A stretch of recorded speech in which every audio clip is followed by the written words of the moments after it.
तो इधर फिर बढ़े हैं पेट्रोल डीजल के दाम। बड़ी खबर बता दें, आज पेट्रोल के 36 पैसे महंगा हुआ है।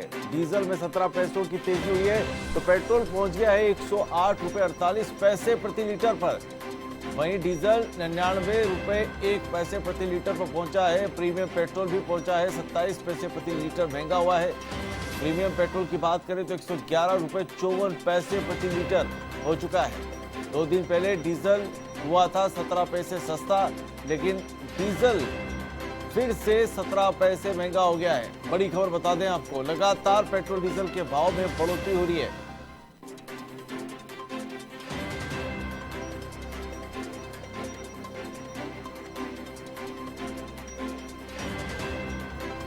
पेट्रोल का जो रेट है वो 108 रुपए प्रति लीटर तक पहुंच चुके हैं और प्रीमियम की बात करें तो 111 रुपए से ज्यादा पहुंच गया है। और जिस तरीके से महंगाई बढ़ रही है उसको देखते हुए हम देख रहे हैं कि लगातार कांग्रेस निशाना साध रही है, लगातार धरने प्रदर्शन किए जा रहे हैं पूरे देश भर में और पेट्रोल के रेट अब लगातार बढ़ते ही जा रहे हैं।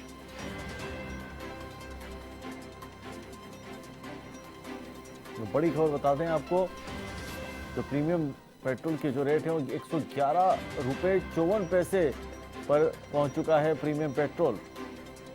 हालांकि 2 दिन पहले डीजल सस्ता जरूर हुआ था 17 पैसे, लेकिन वापस से 17 पैसे महंगा हो चुका है। हमारे संवाददाता बीके शर्मा जुड़ चुके हैं फोन लाइन पर। बीके, अगर बात करें तो लगातार पेट्रोल डीजल के दाम बढ़ते जा रहे हैं और प्रीमियम पेट्रोल की बात करें तो 111 पर पहुंच गया है। अमित, अभी 12 जुलाई को जब लगभग 2-3 महीने के बाद में डीजल की कीमतें गिरी थी 17 पैसे, तो लगा था कि शायद ये सिलसिला जारी रहेगा और धीरे धीरे कीमतों में कमी आएगी, लेकिन ये जो उम्मीद थी वो आज खत्म हो गई और वापस से पेट्रोल और डीजल दोनों की ही दाम बढ़ा दिए गए हैं।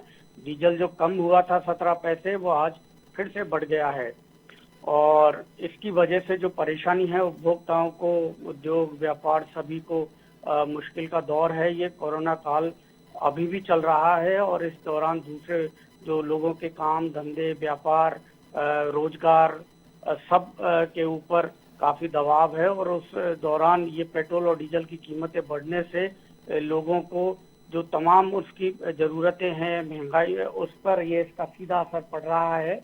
जो सभी वर्ग के लोग हैं उनके ऊपर ये भार है।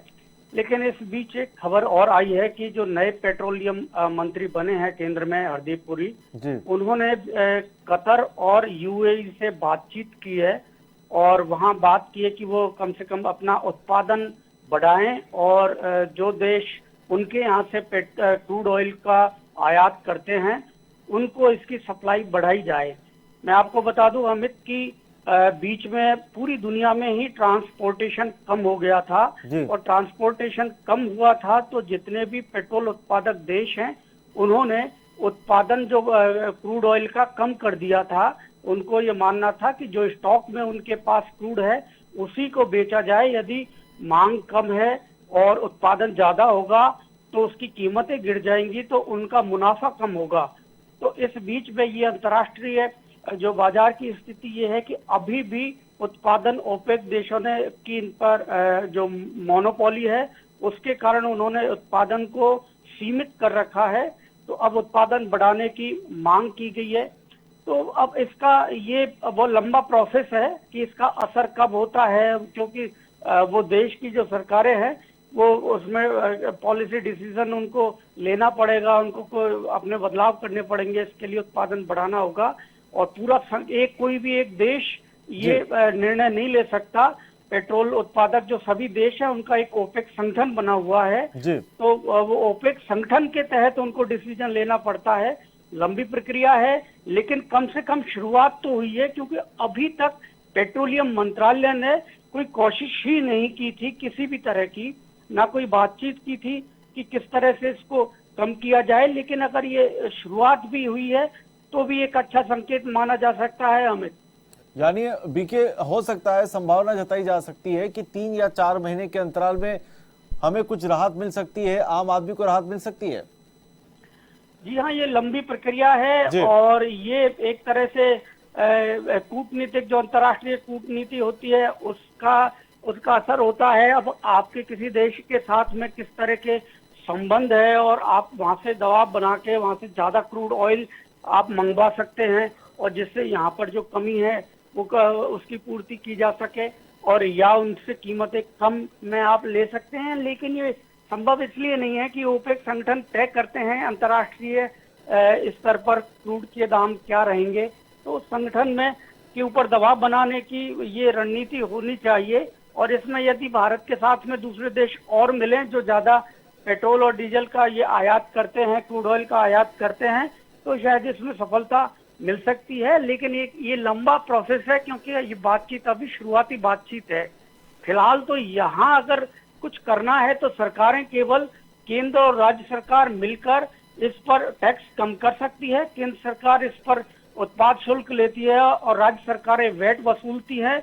और आपको मैं बता दूं, लगभग 70% केवल टैक्स है इस पे। आज के अगर भाव आप पेट्रोल या डीजल के देखें, इसमें 70% तो इसमें टैक्स है, और बाकी जो मूल कीमत है पेट्रोल और डीजल की वो महज 30% है। तो यदि सरकारें इसे कम करना चाहे तो अपना टैक्स कम करना पड़ेगा, और इसके लिए केंद्र और राज्य दोनों को बैठकर इस पर मंथन करना पड़ेगा कि किस तरह से राहत दी जा सकती है। लेकिन उस स्तर पर अभी कोई बातचीत नहीं हो रही है, ये चिंता की बात है अमित जी। चलिए, इस तमाम जानकारी के लिए शुक्रिया आपका। तो हमारे संवाददाता बीके शर्मा ने ये पूरी आपको जानकारी दी है, और यहाँ पर एक बड़ी जानकारी सामने निकल कर ये आई है कि केंद्रीय पेट्रोलियम मंत्री की तरफ से ओपेक, जो कि पेट्रोलियम संगठन जो पेट्रोल का उत्पाद करते हैं, उन देशों को केंद्रीय मंत्री की तरफ से कहा गया है कि आप पेट्रोल का जो उत्पाद है वो ज़्यादा से ज़्यादा बढ़ाएं। हालांकि उनकी तरफ से अब तक कोई पॉजिटिव रिस्पांस तो सामने नहीं आया है, लेकिन फिर भी यहाँ पर एक कोशिश की गई है केंद्र सरकार की ओर से। तो जैसा बीके शर्मा ने बताया कि हो सकता है, संभावना जताई जा रही है कि कुछ दिनों बाद, कुछ महीनों बाद कुछ राहत मिल सकती है पेट्रोल डीजल को लेकर।